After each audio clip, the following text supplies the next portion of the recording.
Саламатсыңарбы, урматтуу, кымбаттуу окуучулар. Силер менен Урай Мисак орто мектебинин физика мугалими Мирачидин кызы Бүзарина болмокчу. Учурда айлана чөйрөбүз сары алтын менен каптагандай болуп, тим эле жалпылдап өзгөчө бир кооз. Айлананы карасаң, кызыл сары болгон жалбырактар тим эле укмуш көрүнөт. Көпчүлүгүбүз бул учурдан пайдаланып, кооз сүрөттөрдү, жагымдуу көз ирмемдерди сактап калууга аректенип жаткан учурубуз. Мындай сулуулук менен кошо бир катар ирээсиздиктер да болбой койгон жок. Албетте, бул табияттын көрүнүшү. Мына ушул ирээсиздиктерден кутулуу үчүн ар кандай тазалоо иштерин жүргүзүп жатабыз. Жалбырактарды жыйнап, аларды топтоп алып, кээ биркилерибиз күйгүзүүгө дагы барып жатабыз. Мына ушуга байланыштуу биз бүгүнкү темабызды күзгү жалбыракты күйгүзбө деп тандап алдык. Бүгүнкү сабакта силер күзгү жалбыракты күйгүзүүдөгү зыяндуулуктар менен таанышасыңар. Эмне үчүн күзгү жалбырактарды күйгүзүү зыяндуу болуп эсептелишинин себеби менен таанышасыңар. Ошондой эле күзгү жалбырактарды күйгүзүүнүн ордунда калтыруунун пайдалуу жактарын билесиңер. Күзүндөсү жалбырактарды күйгүзүү эң алгач ден соолук үчүн абдан зыяндуу болот. Себеби нымдуу жалбырактар кычкылтек жетишсиз абалда күйөт. Бул дегени өрттөө маалында СО2 көмүр кычкыл газ эмес, ИС газ пайда болот. Бул газдын молекулалары тери аркылуу да адамдын ичине кире алат. Уулануунун белгилери болуп, кусуу, баштын айланышы жана оорушу эсептелет. Мындан сырткары ИС организмде топтолуп тура берет да өпкөгө жетип, андан ары канга кошулат. ИС газ эритроциттерди аралайт. Гемоглобин үчүн күрөштө кычкылтекке караганда ИСте артыкчылыктар көп. Андыктан күздөгү өрттөлгөн жалбырактан бир аз дем алып, анан кечкисин башыңар ооруса, таң калбай эле койгула. Бул болсо жалбыракты күйгүзүүдөн пайда болгон ИС газдын кесепети болуп эсептелинет. Мындан сырткары жалбырактар абаны тазалоочу табигый фильтр болуп эсептелет.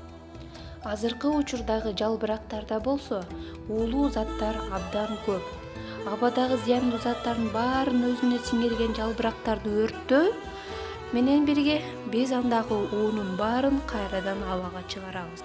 Күйүк жыттын өзү дем алуу органдары жабыркаган адамдар үчүн жана ошондой эле жаш курамынан улам дем алуу жолдору кыска болгон балдар үчүн өзгөчө кооптуу болуп эсептелинет.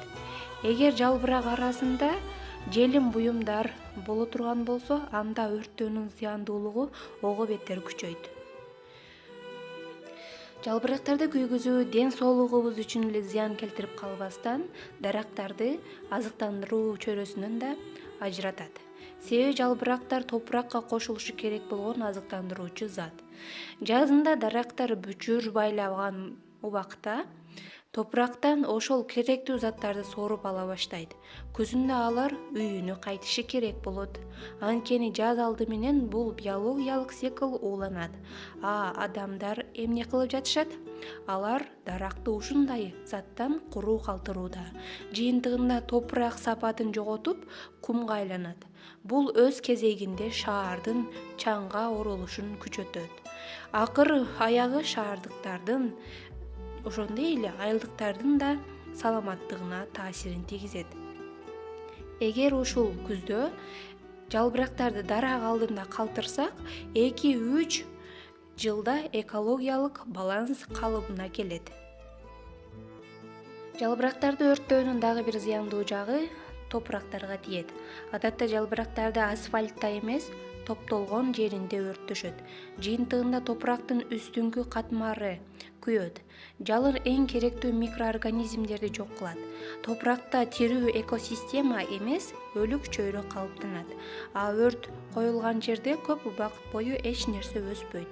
Жалбыракты өрттөп, анын күлүн дарактарга жер семирткич катары себебиз деген миф бар. Бирок чынында эле жалбырак күлүндө эч кандай пайдалуу зат жок. жалбырак кору жер семирткич эмес, аны топурактын курамын өзгөртүү үчүн гана колдонсо болот. Мынакей балдар, демек жалбырактарды күйгүзүүнүн бир да пайдасы жок экен. Мүмкүн болсо аларды огороддон, эс алуу жайларынан тазалап эле койгондо артыгыраак болуп эсептелинет. Тротуар, жолдордон, королордон жалбырактарды жыйнап алып, дарактардын түбүнө таштоо бир канча абзел болуп эсептелинет экен. Көп өлчөмдөгү жалбырактарды топтоп, аларды атайын чуңкурларга таштап, жер семирткич даярдоо дагы бул жакшы жыйынтыкка алып келет. Мына ушуну менен менин кымбаттууларым, силерге арналган видео сабагым аягына келип жетти. Жашооңордо ар дайым тынчтык болсун, бактылуулук болсун жана ушул жылкы күздөн эң жакшы көз ирмемдер, мыкты, кооз сүрөттөр сакталып калсын. Бардыгыңардын окууңарга ийгиликтерди каалайм жана ар убакта ден соолукта болгула. Саламатта болгула менин кымбаттууларым.